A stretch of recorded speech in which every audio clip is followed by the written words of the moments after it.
Papano ngayong SEA Games at FIBA Tournament? Pure Pinoy lineup ang ihaharap ng Gilas Pilipinas. Walang naturalized player, walang import, puro puso at talento ng sariling atin. Ito ang posibleng Pinoy Dream Team na lineup na kayang lumaban kahit kanino. Dala ng tunay na tatak ng pusong Pilipino. Kung trip mo ang ganitong content, paiwan ng follow-up at pa-subscribe na din. Tara na, simulan na natin. Sa front court pa lang, ramdam mo na agad ang Pinoy pride. Sa una, si Kai Sotto, ang 7'3" tower ng bansa. Patuloy na hinahasa ang laro niya sa NBA at sa Japan.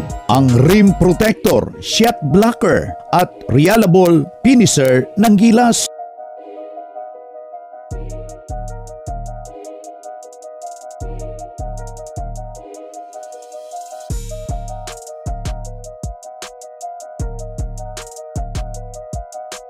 Kasama niya si Quincy Miller-Brown, QNB.